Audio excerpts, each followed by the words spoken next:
49ers football is on the horizon, ladies and gentlemen, as rookies report to camp today in Santa Clara. We've actually got some news to come out of Santa Clara already regarding one of the rookies. We will get into that, discuss some of the updates regarding this particular player and some of the other happenings going on with the San Francisco 49ers. You already know what to do. Drop an SDS in the chat. Let's get into it all right now. That's not the right update. That's just not the right one.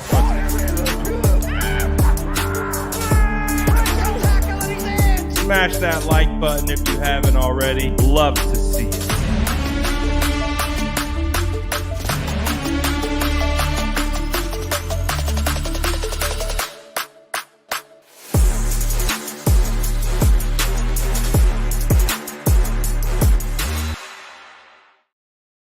What is going down, gang? Shout out to the SDS popping in. As you guys already know, the rookies have basically showed up in Santa Clara, and we have 49ers players in the facility right now preparing for training camp. Super exciting.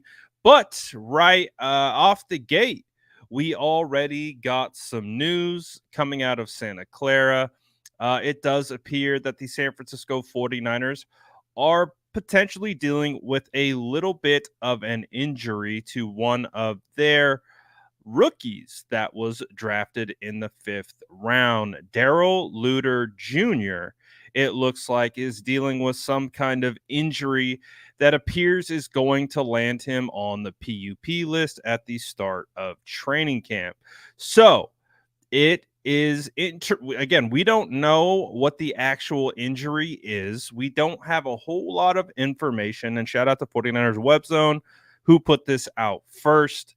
It does appear, though, that 49ers defensive back, cornerback, 5th round rookie out of South Alabama, Darrell Luter Jr., is planning to head to PUP at the start of training camp.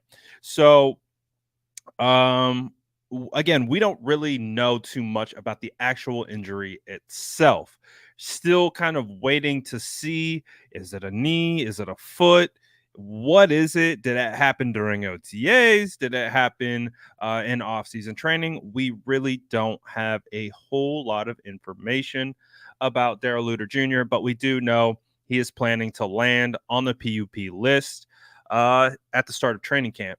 So all things playing out that way, it's going to be interesting to see how long Darrell Luter Jr. could potentially be out. Now, one of the positive things about the PUP list is that he can be activated at any time. He can hop off that PUP list, head straight into practice, and start going. He'll be able to still attend meetings, be a part of everything that's going on within the facility. He just wouldn't be able to practice, do warm-ups, 7-on-7s, team drills. He wouldn't be able to do any of that. He'd be able to work off to the side, but he'd still be a part of meetings and all that type of stuff. And as soon as the 49ers were ready to activate him, he would just pop right off he'd pop right off the PUP list and back in action, right? So not a crazy injury update or anything like that, but hey, it is a little bit interesting to see that the 49ers are dealing with a little bit of a bug early on as we get prepared to training camp. And of course, if you see my comment section, a lot of the comments started off with, "Here we go again." Why is the comment section saying "here we go again"? Because as you know, the San Francisco 49ers have had not the best injury history up until this, for the better part of a decade, if not more. 49ers have dealt with a lot of injuries, over the course of the years. So to be able to kind of have to put out an update already, kind of letting people know what the situation is. Again, shout out to WebZone for putting it out first. You know, people are a little disappointed, not totally happy about that's kind of one of the first updates that we get, but again, we don't know the severity of it yet. It could be a whole lot of nothing. We'll find out. We don't really know. And again, the good thing is that it's not injured reserve. It's not NFI. It's not any of those things. So it's a good sign that he'll probably be okay. Like I said, if if starting training camp at the beginning of PUP, he will be able to be activated right away, and whenever he's ready. He could miss one day, he could miss 1 week.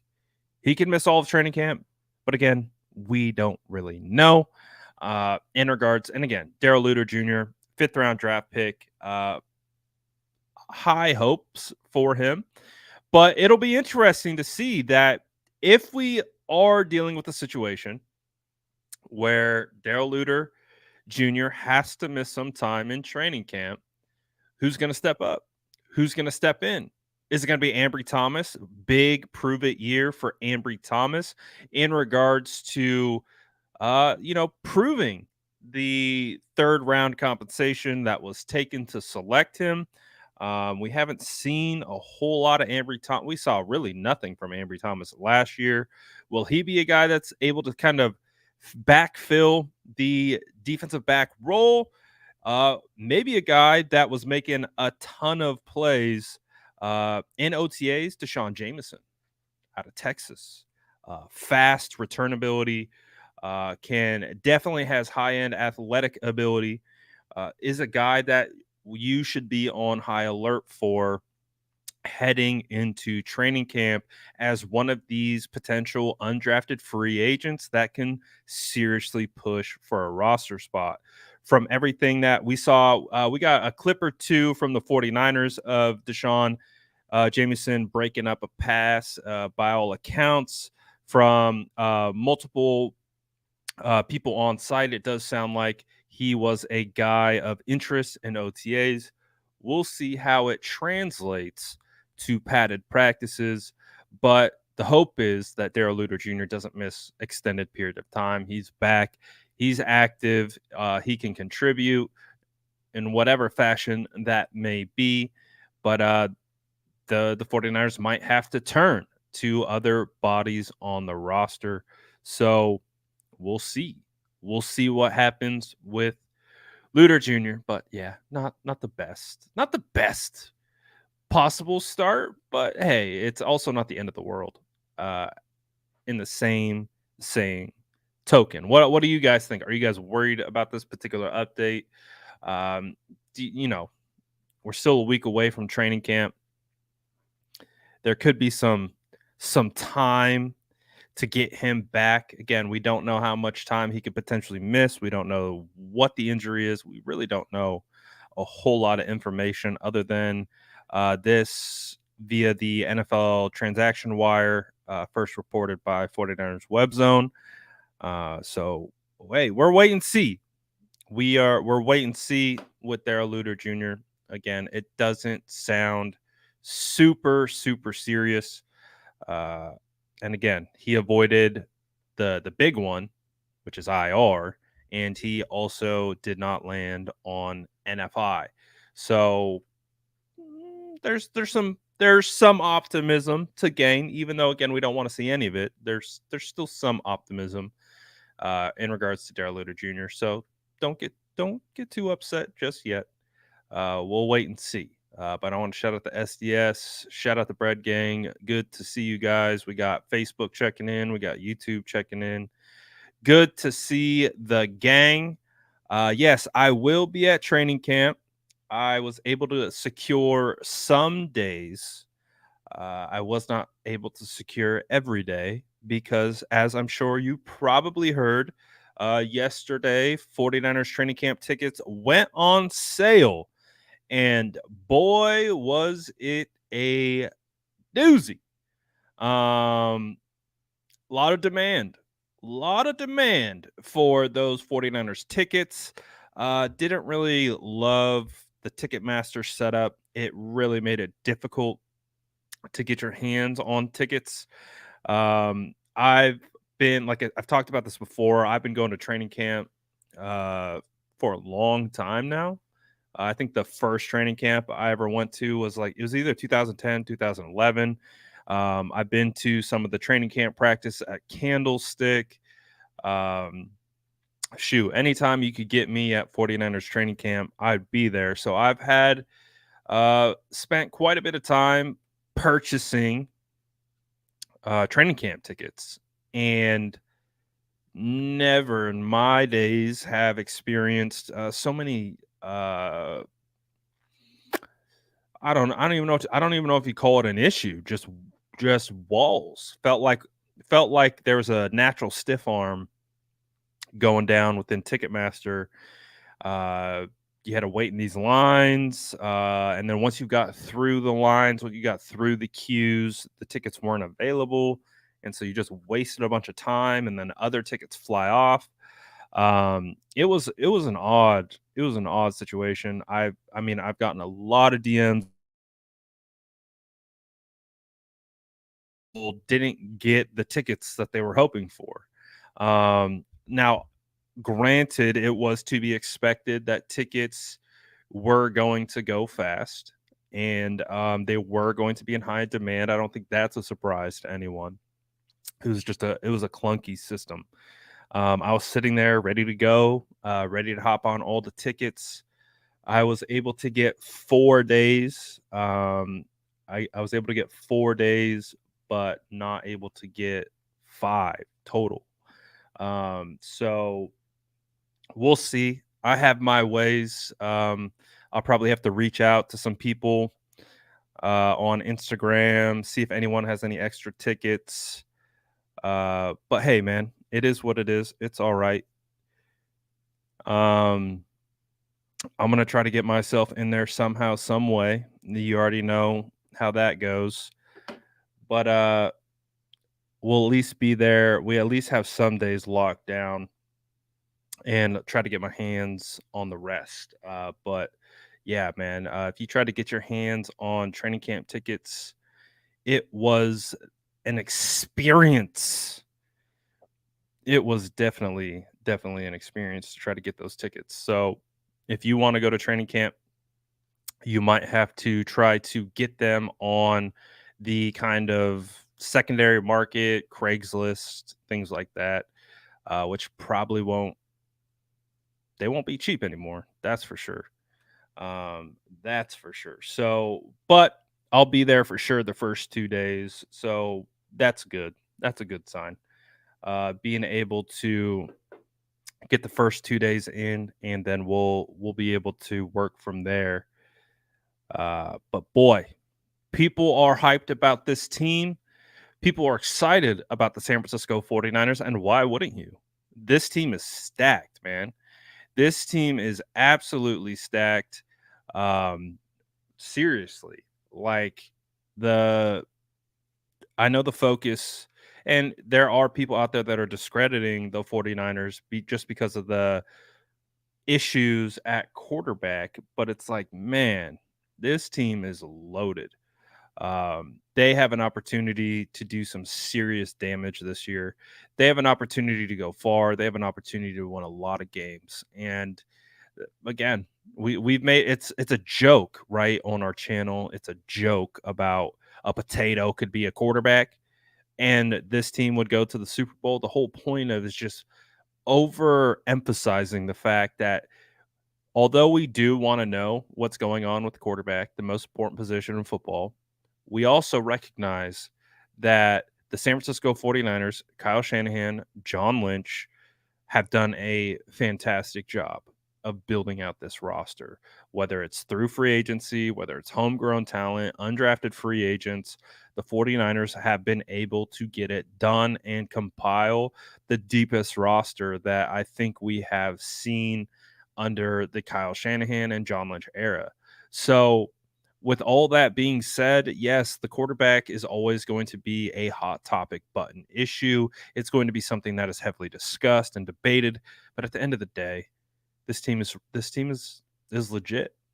They've got legit coaching. They have everything that you need. And we know more often than not, this team is going to put themselves in a position to be successful. So, all that being said, we'll be all right. We'll be all right. I'm looking forward to it. And yes, pray for health for our players this season. Health is needed. Absolutely. The biggest enemy right now, the San Francisco 49ers, is the training room. Stay out of the training room. Unless it's kind of like preemptive, like preventing injury, that's fine. We're okay with that. Go in there and get as much treatment as you need. But the main goal is to keep these players out of the freaking training room. What's good, Travis? Shout out to all the SDS checking in. Smash that like button. Appreciate you guys. Justin, appreciate the super chat. Justin says, point of emphasis on offensive line and defensive line this training camp. I mean, that's the number one point of emphasis for me. It's always the number one thing that my eyes go to when I go to training camp, trying to discern as best I can of the status of the O line and D line and everything in between, man. I'm just really looking forward to the trenches because fundamentally, it's like a really old school type mentality. You hear it all the time. It starts in the trenches. Like that's something that I just truly believe. You have a phenomenal run blocking offensive line to be able to create lanes and create avenues for your running backs. You have a quality pass blocking offensive line, obviously to protect your quarterback, give them time and windows to throw. That is huge. You've seen instances of what happens to talented quarterbacks when they don't have time. Uh, Jared Goff is a guy who is a pretty quality quarterback in certain areas. I mean, when it comes to throwing the football, Goff is really good. But when you start to pressure him, you start to get bodies around him and you start confusing things on the back end. That's when Goff takes a little bit longer, starts making mistakes, and that awesome arm talent can actually backfire on him. Got to keep your guys healthy, got to keep them clean. Starts up front with the offensive line and, of course, defensive line, vice versa. You got to neutralize the opposing team's offensive line. You got to get to the quarterback. Best way to neutralize a good quarterback is to get to him, create pressure, get in fast, slip blocks, create confusion up front. Absolutely. Big point of emphasis is going to be on this offensive line and defensive line. And I truly believe the offense and defense will go as far as both of the lines will take them. So I agree, Justin. Big emphasis on O line versus D line in training camp. If I had to, I'm excited about two things with these particular groups. Starting with the offensive line, it's going to be harder to track in training camp because you don't have the all 22 to be able to pour over it, rewind it, go back. But the biggest things that I'm going to be looking for is Spencer Burford, Aaron Banks, and Jake Brendel, because I really do believe that those three guys are going to be the reason why the 49ers do creep into the top 10 rankings of offensive line play, because I believe those three guys are going to improve and they're going to get better. The biggest thing with Trent Williams is we know Trent, I mean, what is he? He's like 34 now. I, I think if you look across the league, Mother Nature, or what do they call it, Father Time, whatever, that person is undefeated. It catches everyone. The biggest thing for me for Trent is just maintaining. If Trent can maintain his current level of play, he will still be considered the best left tackle in the NFL. And if he can just keep going, Big Trent, the legend, if he can just keep rocking the way he's been rocking, the 49ers will be fine at left tackle. He will still be neutralizing guys. He will still be able to we will still have the same expectation for Trent. So as long as he just maintains that level of play, we're good. We're good at left tackle. Colton McKivitz at right tackle. We should be all right at right tackle as well. I really don't think Colton McKivitz is going to be a liability. I think he'll be able to manage himself particularly well. Now, is he going to be one of the top right tackles in the NFL? No, I don't think so. But I also don't think he'll be one of the bottom rung right tackles in the NFL either. I think he'll be right there in the middle. I think he'll be a guy, who'll give up an occasional pressure, give up an occasional sack every once in a while. But at the end of the day, Colton McKivitz can be trusted, and that's what you want. You want a guy that you can trust, especially on the offensive line. Um, and you can trust he's going to do his job. You can trust he's going to put himself in the right spot. You can trust he's going to use the right technique as best of his ability that he can. And whether it's in pass protection or run blocking, he'll be able to get it done. He can execute zone schemes. He can execute gap schemes. He can play pretty much every position across the offensive line. I've seen him play everything outside of center. So I do think that he'll be fine. I really do. And I see people talking about it in the chat. John Feliciano, phenomenal depth. And we talked to John Feliciano on the channel, and he said he wants to be a starter. Good. We want that mentality. We want that mentality on the line.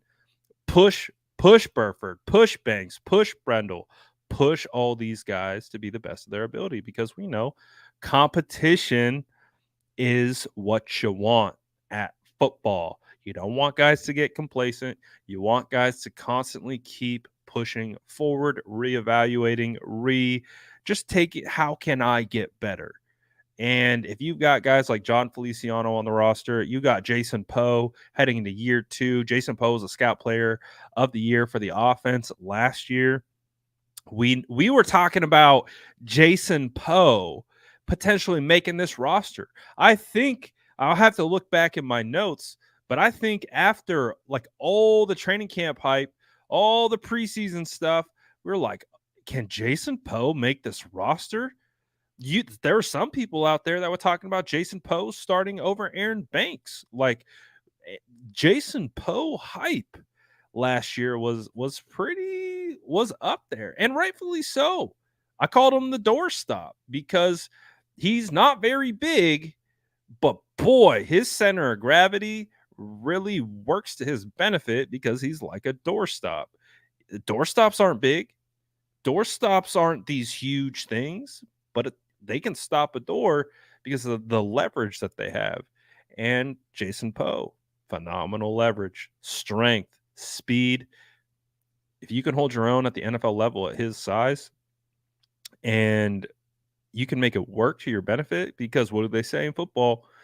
Low man wins. That boy's already naturally low. So that's a good thing for him if he knows how to use that to his benefit. So Jason Poe's a guy that we're going to have to be watching out for. Nick Zakel is a guy that we're going to have to be watching out for. What does his jump look like from year 1 to year 2? Matt Pryor, is he going to be the swing tackle? Jalen Moore, is Jalen Moore going to be the swing tackle? Is Leroy Watson going to be one of the surprises of 49ers camp on the offensive line? Joey Fisher, where does Joey Fisher fit in? Can Joey Fisher push for a roster spot, or can we maybe pencil Joey Fisher as a guy who we can develop on the practice squad and call up as we need? We got some guys on the O-line. I think the O-line is going to improve. Starters, but also depth. I do. I think they're going to get better. So Brendel's going to take a step forward.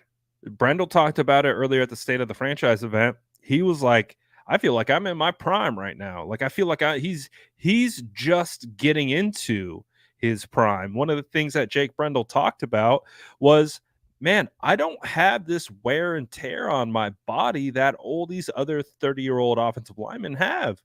He's like, I feel good. I feel relatively fresh, considering the circumstances, because Jake Brendel was primarily a backup his whole career. So he played his full season. He can improve. He can get better. Banks, same thing. We've identified where Banks can improve. We've identified where Burford can improve. And I think both of them take those steps forward and make those improvements. And the whole offensive line as a whole takes a step forward, even with losing out on Mike McGlinchey and putting in uh even putting in McKivitz. So I think it will be okay. I really, really will. I think the offensive line will do just fine this year. Um, and I'm really, really looking forward to it. That's where my eyes go. That's where my eyes go, baby. We're talking O line, D line, and of course with the defensive line. This group has a potential to be special. They do. I know you guys were talking about it in the chat a little bit. Um, with the Madden rankings that have come out and all that. Well, Hargrave didn't really like the Madden ratings all that much. he let me get this out of the way. So Jayvon Hargrave, our gem free agent signing, interior defensive tackle, 84 in Madden. And he clearly didn't like it. He was lighthearted about it, saying definitely editing my player to get that rating up of an 84. And again, not everyone plays Madden. So I talked about this earlier. I would quantify, 78, 79, 80, kind of middle of the pack. Could be a, solid starter, but not blowing anything out of the water. In Madden, 78 to 80, quality starter. 80 to 84, 85 is where you start to kind of rise up a little bit. I personally would have thought that Hargrave would have been, I would have assumed his floor would have been like an 89. I would have expected it to be 89, 90, or 91, kind of around that Cordy at that area, as high as potentially like a 93. But 84, I mean, come on, Madden, we could do better than that.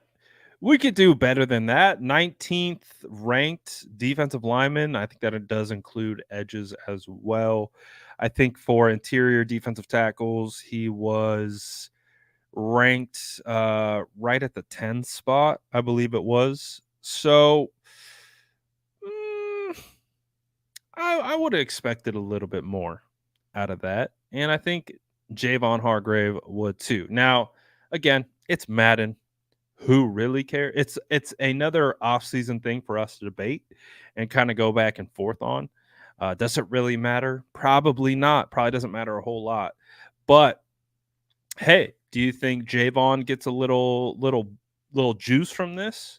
Think he gets a little bump? Do you think this? He's like, all right, okay. If you're not going to value me like that, okay. We'll see. We'll see. Since we're on the topic of Madden ratings, um, I thought it was kind of funny that they refused to give Nick Bosa a 99. Gave him a 98. I think they did this with Kittle too. They give Kittle a 98. Like it was like 2 years ago, something like that. And I'm just like, what's stopping you from putting these guys at at 99? Like at least with Bosa. I mean, just like Steve says, Bosa's the reigning defensive player of the year. He's 98. I think we could do 99, Madden. Come on, Madden. Like and with the 99 club, they do like the custom cleats, they do like the necklace, they like do it all up. Like it's a prestige thing. It's just like another thing to add to the list. Doesn't really matter, no. But come on, 98. What are we doing? Um, Bebop says Armstead got a 82. Yeah, 82. Debo was a 89. Ayuk was a 86. Um, there's a couple guys. I think Talanoa Hufanga was a 86. D line didn't get a whole lot of love. D line didn't get a whole lot of love. Eric Armstead, 81. Mm, I would say Eric's closer to 84, like what Jayvon was. And, you probably make the case that Eric is like 85, 86, and Jayvon's probably like 91 kind of area. But again, shout out to Madden's marketing because it's working. They got us talking about these player ratings, so it's fine. It's something to talk about. And listen, these guys play Madden. Uh, I think back to when I was playing football, like in college. Like we would go to practice, and we come home, and we go work out. We come home, we'd eat, and then we'd play Madden or NCAA at the time. Um, play a lot of video games. So I would imagine a lot of these guys play Madden. A lot of these guys have been, envisioning what it would be like to be in Madden and what the rating would be. So you never know. You never know what type of like external motivation it could be. You never know. So again, at the end of the day, it's just a game. And Madden is meh, they're kind of a depleting franchise currently. They have not been. It's kind of like their last shot. It feels like to get the game right, but we'll see. We'll see what they do at the end of the day, um, in regards to Madden. But again, it's a good sign as the San Francisco 49ers prepare for training camp. Rookies in attendance. I'm looking forward to it, man. I'm just excited to get out of the little cave area and get to training camp, watch football. I don't care if I am in a corner. I don't care if I'm in the bleachers. I don't care if I have to climb to the top of a tower and use binocular. I don't care. Just just I want to watch football. That's all it comes down to. Excited to get to training camp. Excited to break it down. Excited to share my reports with you guys. Share my evaluations. All that stuff. This is my favorite time of the year, where all the hypotheticals kind of go out the window and we just start talking about what it is. We just start talking about who's winning battles, who's losing battles, who's bouncing back, who's rising, who's falling. Um, it's gonna be a good time, man. It's gonna be a good time. I can't wait. One on ones, man, is always just it gets my blood pumping. Something about 1v1s, man. I don't know if you guys are too familiar with one-on-ones. I'm sure you are because you're crazy 49er fans, which is a good thing. So you know what one-on-ones are. So I've broken down what the one-on-ones really look like in the past. So it's O-line, D-line one-on-ones. It's wide receivers versus cornerbacks one-on-ones. Then tight end. They have tight end, running back versus linebacker, safety one-on-ones. So you get three groupings of one-on-ones. They go at one time. So it's really hard to pay attention to all three. So I am typically a O-line, D-line, one-on-one content guy. I want to see who's winning those. I want to see, like, that's where I was a former offensive lineman. That's where I want to watch. O line versus D line one on ones is for me the. I would say, I mean, it's a really close race between these wide receivers and DBs and tight ends and safeties, because obviously watching these guys get routed up or getting interceptions or breaking on passes, that's extremely entertaining. So it's kind of like a pick your poison. But I do love watching. I just feel like I understand O line play, understand D line play, so I love watching it. Feels like it feeds my soul to be able to watch Bosa versus Trent or Hargrave versus Banks. Watch Eric Armstead versus Spencer Burford, Colton McKivitz versus Drake Jackson. Watching these types of matchups in a one-on-one simulation against quality players. Like our offensive line proved to be pretty solid quality. Our defensive line, I think we already know what quality the defensive line provides. And being able to watch these guys go at it one on one, it's fun to watch, man. Because it's pure competition. It's there's offensive line, you obviously use the guys next to you as a part of your blocking schemes. You double the backer all the time. You got guys helping you throwing out hands. Uh, you typically don't find yourself too often in a one-on-one scenario unless you're like a tackle on an island. But if you're these interior guys, you're typically the three guys, interior guys are kind of like a trio.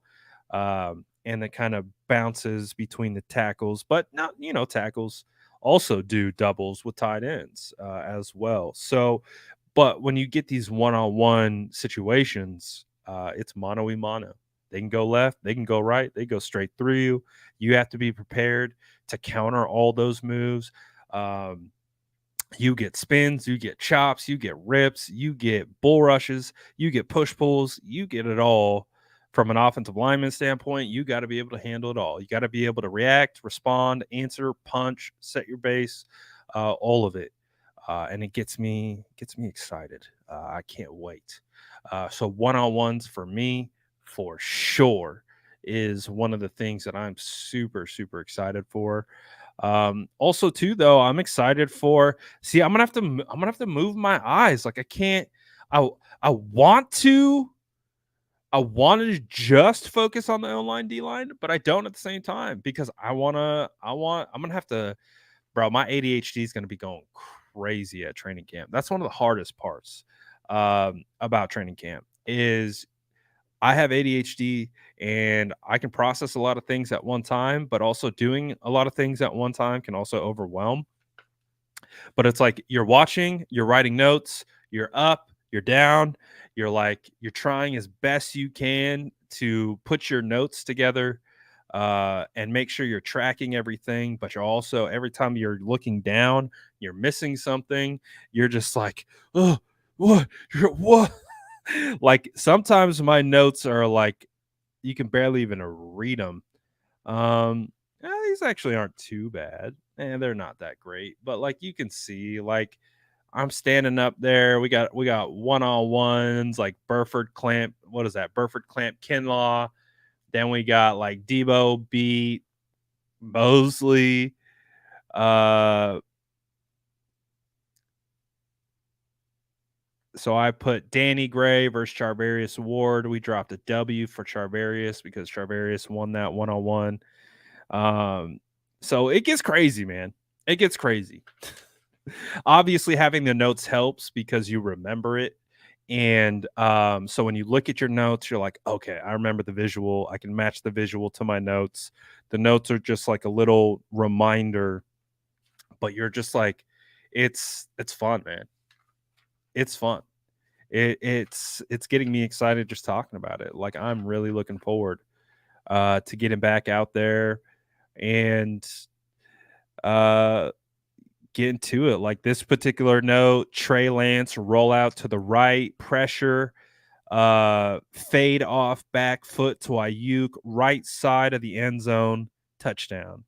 Like I'm excited for that, man. I can't wait. I can't wait to get back out there, man. I can think back to some. I think one of the best plays I think I've ever seen for during a training camp was from Trey Lance, his rookie season. Um, it was beautiful, man. He was scrambling out to his left, um, had to throw on the move, dropped it in the bucket. I think it was to Trent Sherfield too, when Trent Sherfield was having that crazy year in training camp. Um, but it's just like, man, like, Trey wasn't perfect in his rookie training camp, but Trey was cooking his rookie training camp. Like, let's keep it honest. Like, Trey was a rookie, but him and Jimmy were pretty close. They were really close. Obviously, Jimmy had a lot more experience doing the smaller things as an NFL quarterback, but when it came to like play on the field, Trey, I mean, if for whatever reason that rookie season, that rookie training camp, if they would have said Trey Lance is going to be the starter week 1, I would have been like, yeah, I'm not too shocked by that. Um, did he absolutely blow the brakes off Jimmy Garoppolo? Not necessarily, because Jimmy really did have a good back end of camp where Jimmy started to sling and started to play pretty well, which is I think what kept Trey out of that starting role before he got hurt, because Jimmy really did step up. But Trey was putting it on him, man. He was putting it on him. You had guys like Jonas Griffith step up, show out in previous years. Jonas Griffith ended up getting traded, and he's the starting middle linebacker for the Denver Broncos right now. So actually, would say that the Broncos won that particular trade, considering what they got in return to, or what they gave up to get Jonas, and Jonas has proven to be starting caliber linebacker in the NFL. So these are like the fun things with training camp. These are the things that I get super excited about. I like to watch, get my eyes on. And there's gonna be new things. There's gonna be new things for the 49ers, new guys who are going to step up. Of course, the quarterback situation is going to be get your popcorn ready, because we still at this current state don't know a whole lot. Um, I did talk to Brock Purdy's quarterback coach recently. He doesn't have clearance to provide any information yet, which is completely expected. If you haven't noticed, they have been completely silent about, putting out any videos, any reports, which I think is the best thing possible for Brock Purdy right now. Like, really, you don't need any noise. You don't need anything. You don't need any fluff pieces about, oh, Brock Purdy is throwing well. I really do think Brock Purdy is not that kind of person. I think Brock is about his work. He treats football with the utmost respect. Not that no one else doesn't, but it's clearly a concerted effort of this group to not put anything out, and I respect it. And so w- they're not putting anything out. And by again him saying that he doesn't have clearance just yet is again kind of reiterating that they aren't trying to talk about this. They aren't trying to talk about what Purdy's doing, what he's up to, his progress, and I am perfectly fine with that, because the way that I am viewing the Brock Purdy's entire situation is no news is good news right now. No Brock Purdy updates is a great Brock Purdy update. because I anticipate that no updates means he's progressing well. No updates, no setbacks, nothing like that would then have me believe that Brock is progressing. Now, again, that you can perceive it any way you want, but that's just how I'm particularly perceiving it at this point. I do like that they're not talking about it, and I really don't know if they will talk about it. Leading all, like I wouldn't be surprised. Now, we'll see. Remember this, we'll see, okay? Just kind of tracking the way certain things come out for a while now, for a couple years. Over like I don't know what even set betting odds, but like do we get a report that Monday before training camp, right? Because that's typically when news cycles reset, start on Monday, right? We wake up, we get a report on Monday about X player and their progress, et cetera, et cetera. It feels like we might get our first kind of Brock Purdy update that Monday, like right before training camp, right? Vets show up Tuesday, maybe not even Monday. Maybe they wait till Tuesday. Maybe they wait till Brock is in the building. Again, I don't know what the process looks like, but I would have to imagine the second Brock is back in the building, they are going to go through a physical. They're going to reassess his arm. They're going to ensure it's no setbacks, it's healed properly. They're good to go because Brock has to be cleared for football activities. And so we'll see. But I wouldn't be surprised if next Monday, at the beginning of the news cycle, we got like a report Monday morning about Brock Purdy's training, what that process looked like, and how he's progressed and how he potentially could be ready. But again, we'll see. But I do feel like we will get something there with Brock. We'll find out. Um, Hugo says, "What do you think of dual quarterback system? Not in the same game, but start Trey one game, start Purdy the next. Probably confuse the ish out of the challengers. Won't know the game plan."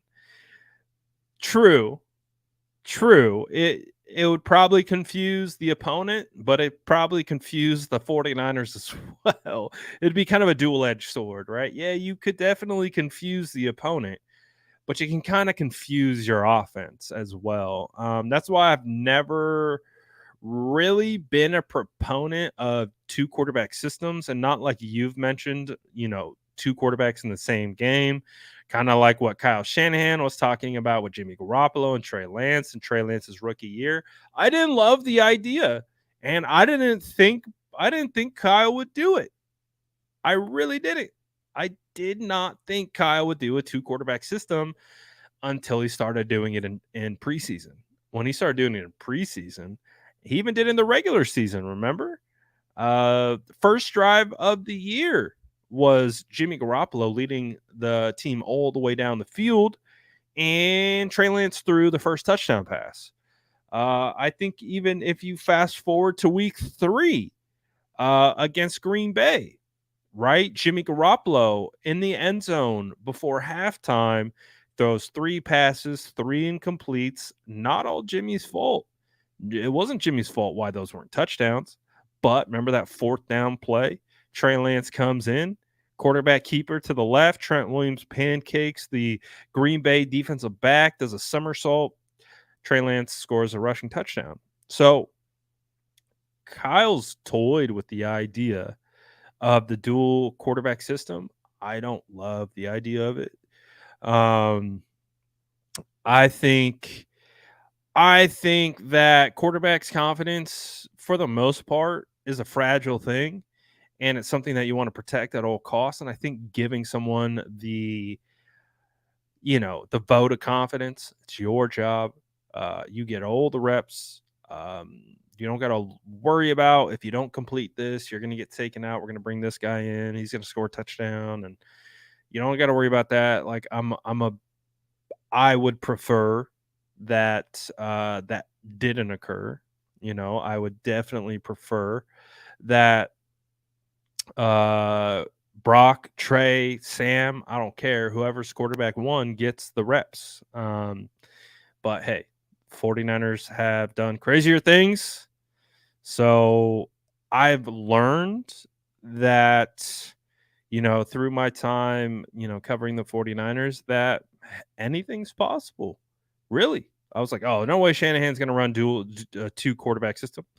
Shanahan ran a two quarterback system. I thought out of any coach in the NFL, Shanahan would be like the least likely to run a dual quarterback system because it didn't feel like him. It didn't feel like, and I know Kyle's going to adapt and, do those types of things. It just didn't feel like it to me.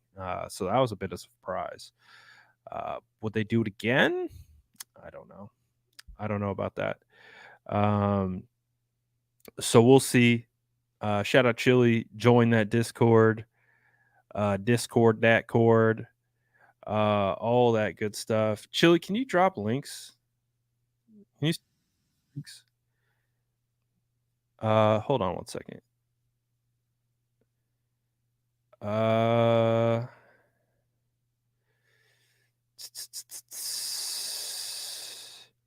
let's try this. All right, Chili, you should have right now a blue check next, or not a blue check, a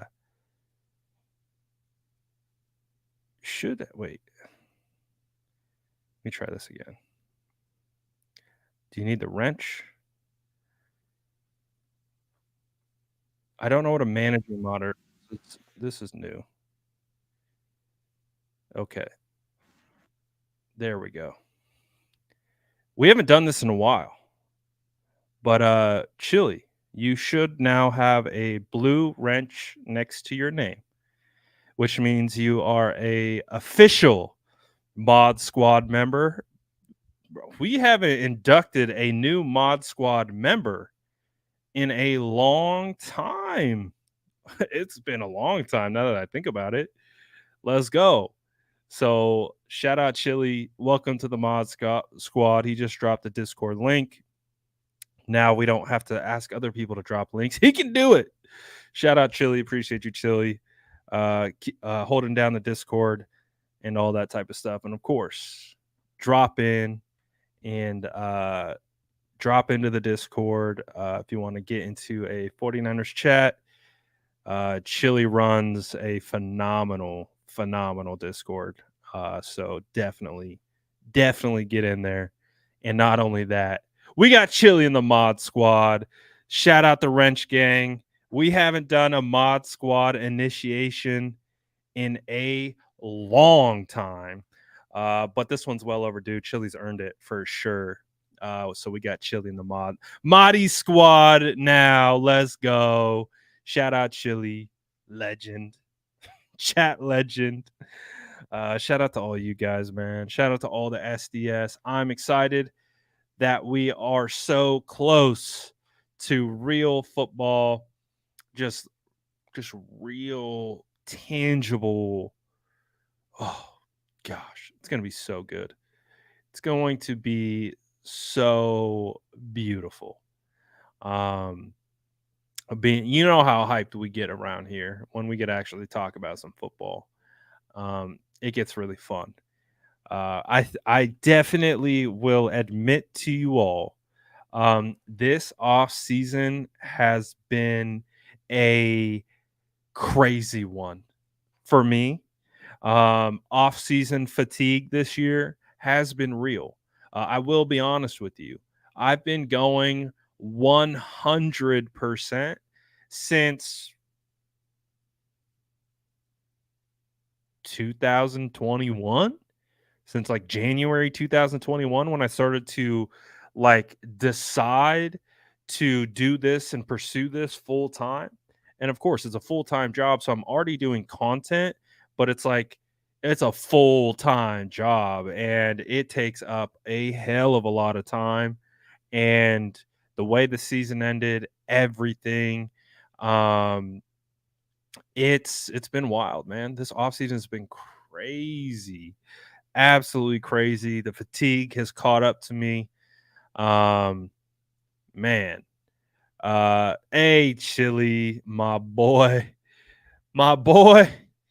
Appreciate you, Chili. He says, "Thank you, man. Started watching after the 2021 wild card versus the Cowboys. Let's go."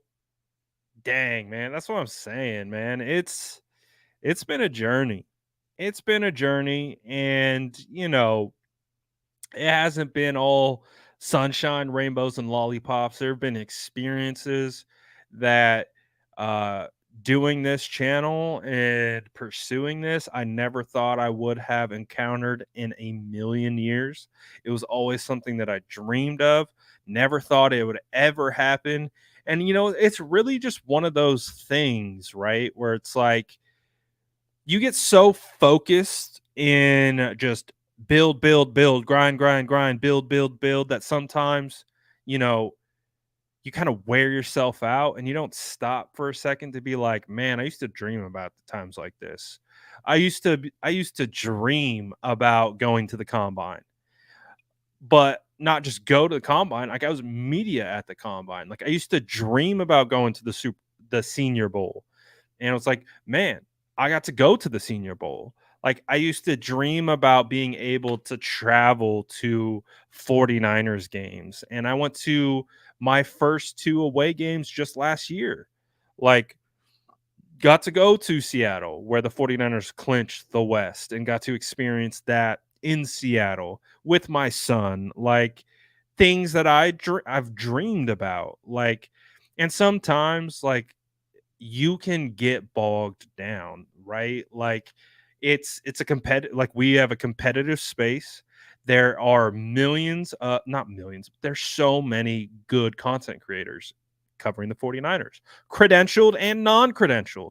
Like you literally can go anywhere you want to find whatever type of content you're looking for. It's ultra competitive, but it forces all of us to try to be our best. And that's a good thing because ultimately that means you as the watchers get the best content possible. And it's been a grind. Obviously there's been crazy stuff that has been going on, but just being able to like kind of sit back, just be thankful, like and having gratitude for all of it, for all you guys in the chat, for everyone who shows up to these lives day in, day out when you don't have to come vibe with this ginger beer just to come talk about some 49ers. It's really cool. It's a Chili dropped me 50 like legend.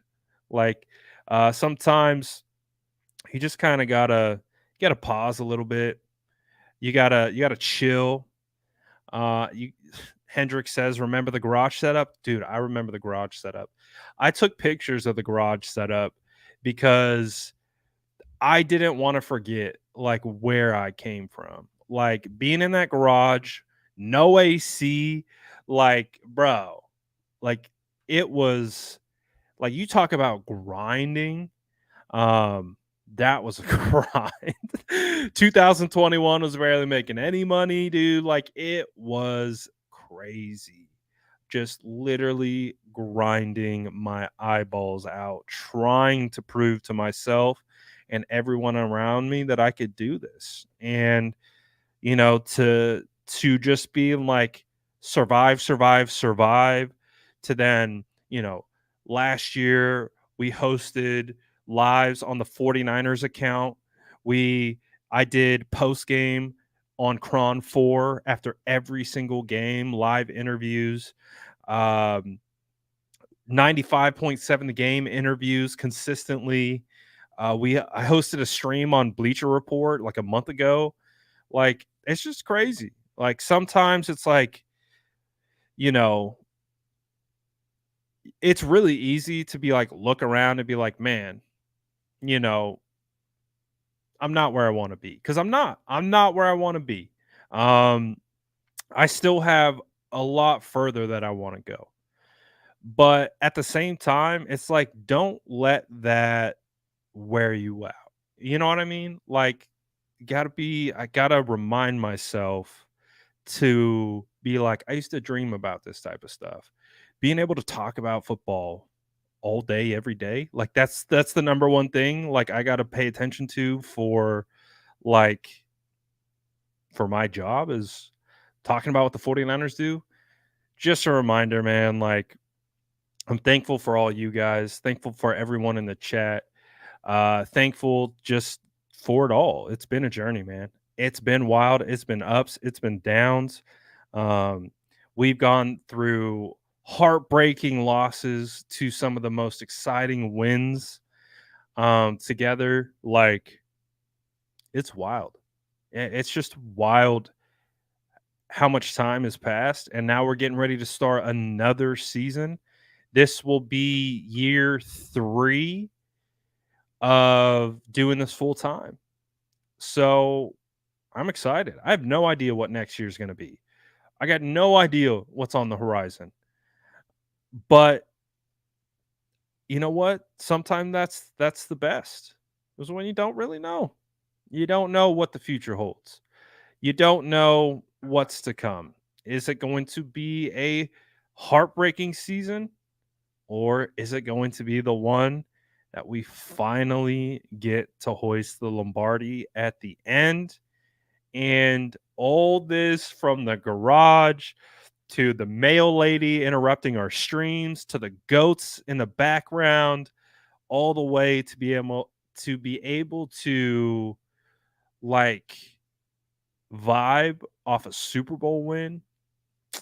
That's that's ultimately that's ultimately what it's about. Like, if this team can take care of business and get a Super Bowl this year, I can't I just can't fathom how much joy that will spark inside of me to be able to share all that with all of you guys. Like, and we together just like, yo, we did it.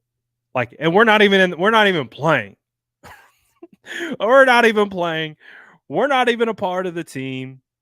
Um, and we're like, oh my gosh, it feels like we won. Feels like we were out there playing and we won. That's what it's gonna feel like, at least for me.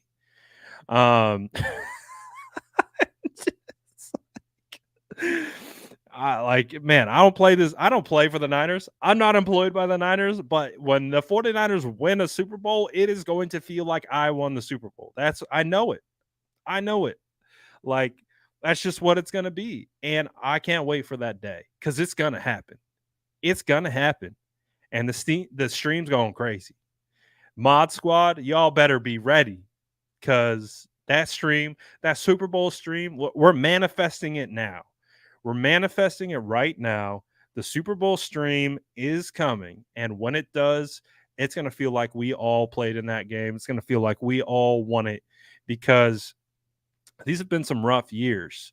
I'm sure all of you have been going through things outside the world of the 49ers. You guys have lives, you have things that you have to do, you have families, you have jobs.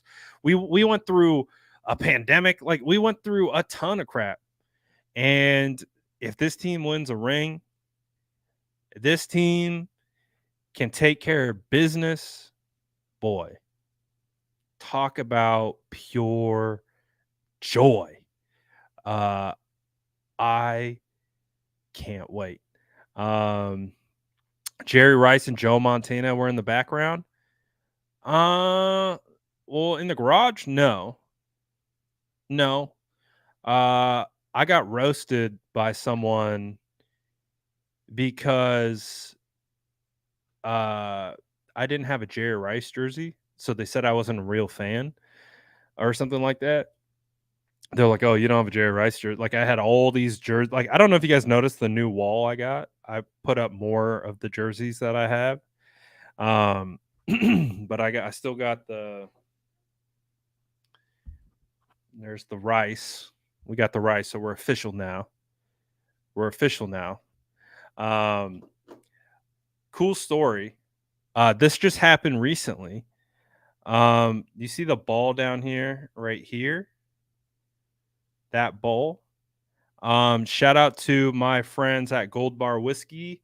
This is Gold Bar Whiskey. They deserve a shout out. The homies at Gold Bar. I don't know if you guys have ever had Gold Bar Whiskey, the official whiskey of the San Francisco 49ers. These guys have been really cool to me. They have sent me a ton of whiskey. They've sent me a ton of, I mean, they're like a gold bars. So they just opened up a new bar, brand new bar in San Francisco, Treasure Island, and they invited just a small group. It was basically like an influencer get together. So you had a bunch, like Travis was in here earlier. He was there. You had a bunch of different guys, a bunch of different like kind of influencers that have worked with them. That ball right there says to Brad, go Niners, autographed by Joe Montana. So when I showed up, they had this personalized autographed ball by Joe Montana.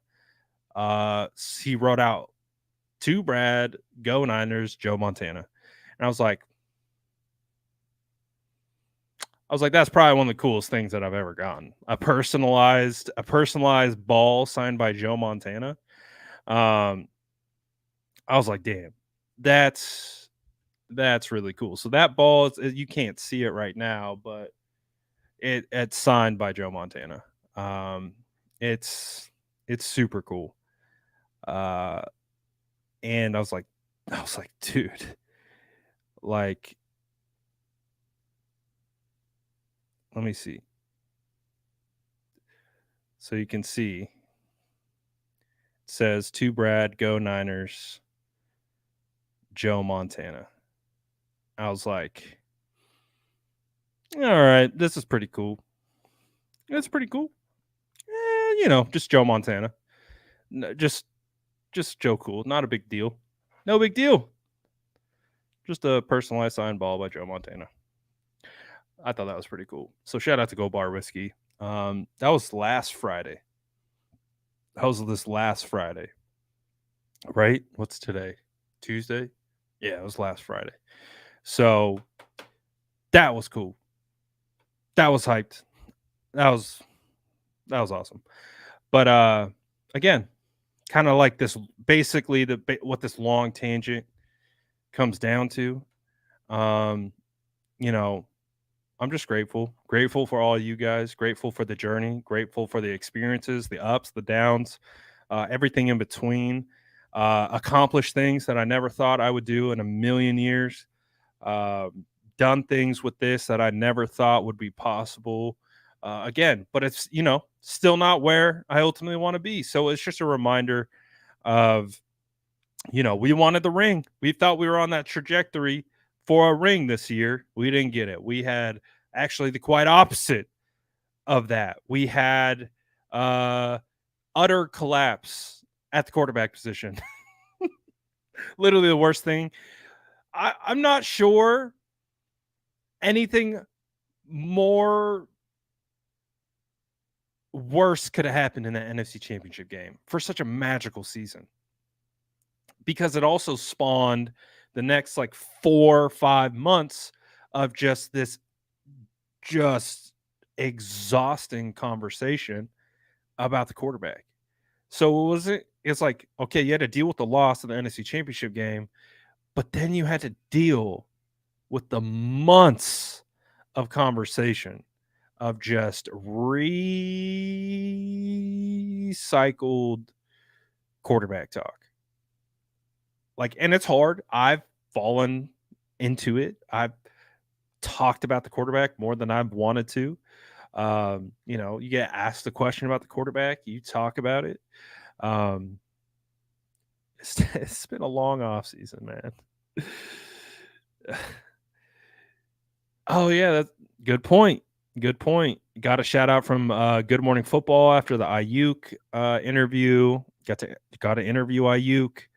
That thing went ultra viral to the point where we're still talking about things that have spawned off that interview today. Like we were talking about Debo Samuel walking off the interview for the Eagles.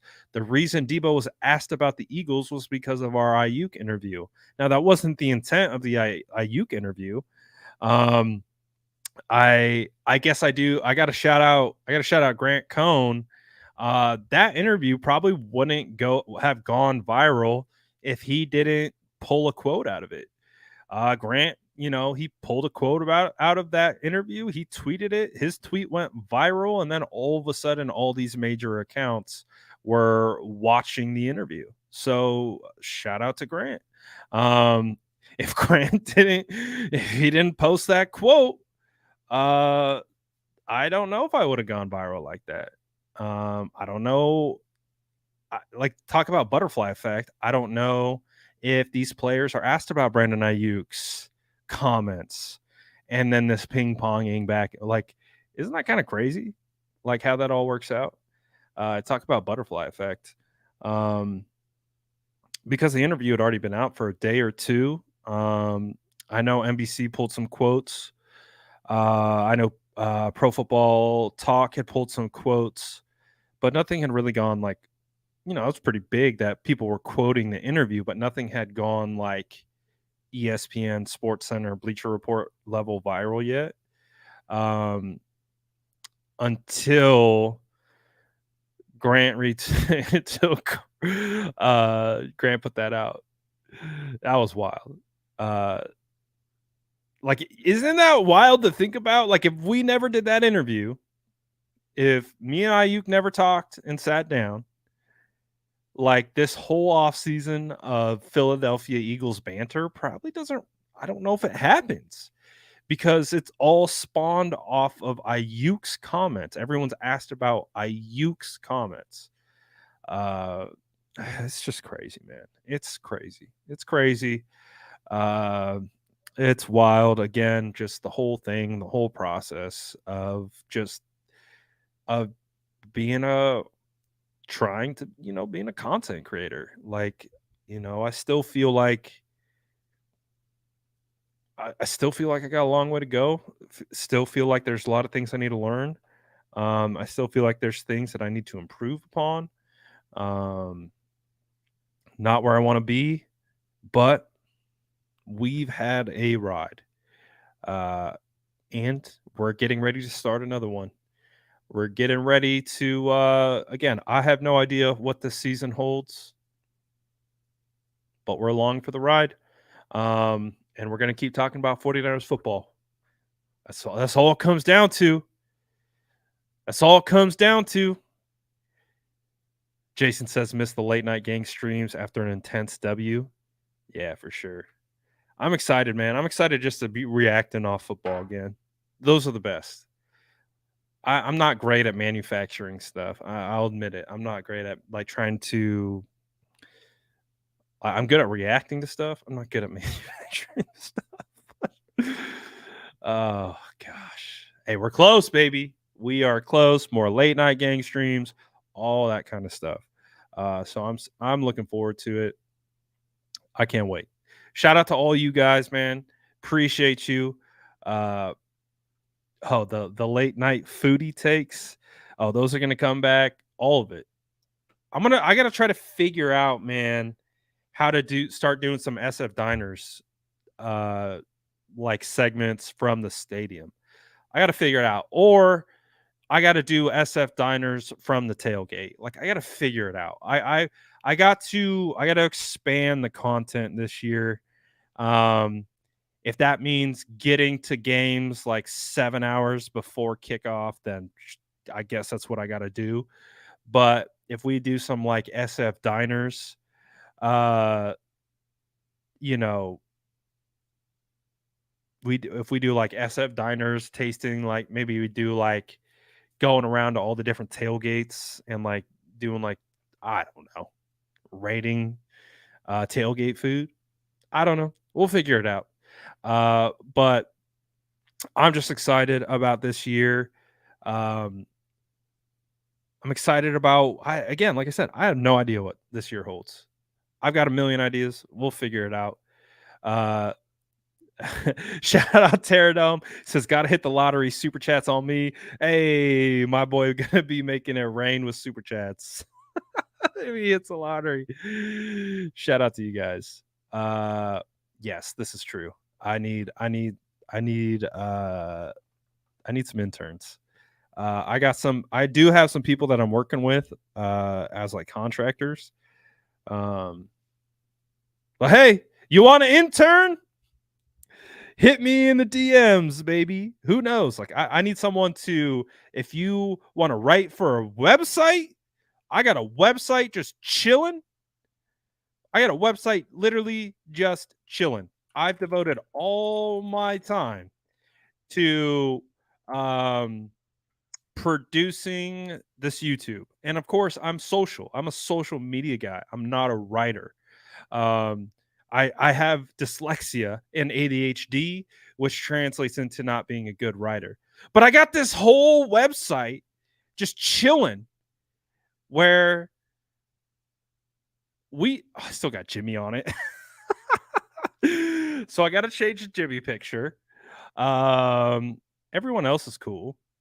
I got the blog. What was the last time for the playoffs? Yeah, so it's dormant. I got a website that needs some tender love and care. I need to get the website up. All kinds of stuff, man. All kinds of stuff. But you know the vibes. The grind never stops. Always something new to work on. Always something new to attack. Always issues popping up. Whatever, man. It'll be it'll be fine. It will be fine. But again, appreciate you guys. This was a good talk. Therapeutic there at the end. Much love to all you guys. As always, appreciate all the continued support. Appreciate all the familiar faces.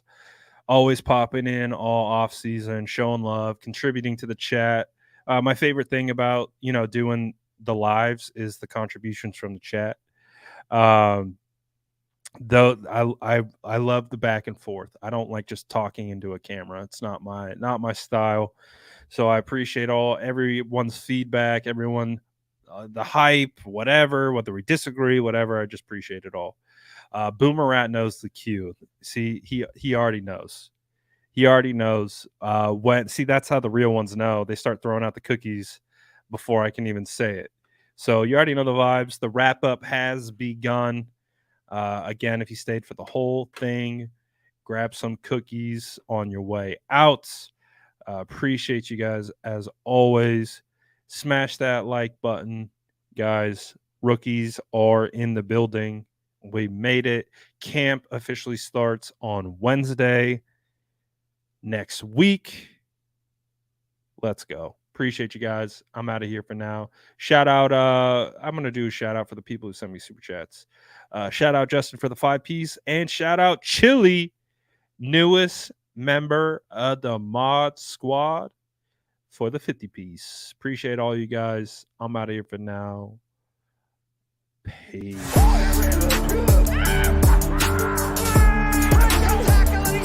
Smash that like button if you haven't already. Love to see it.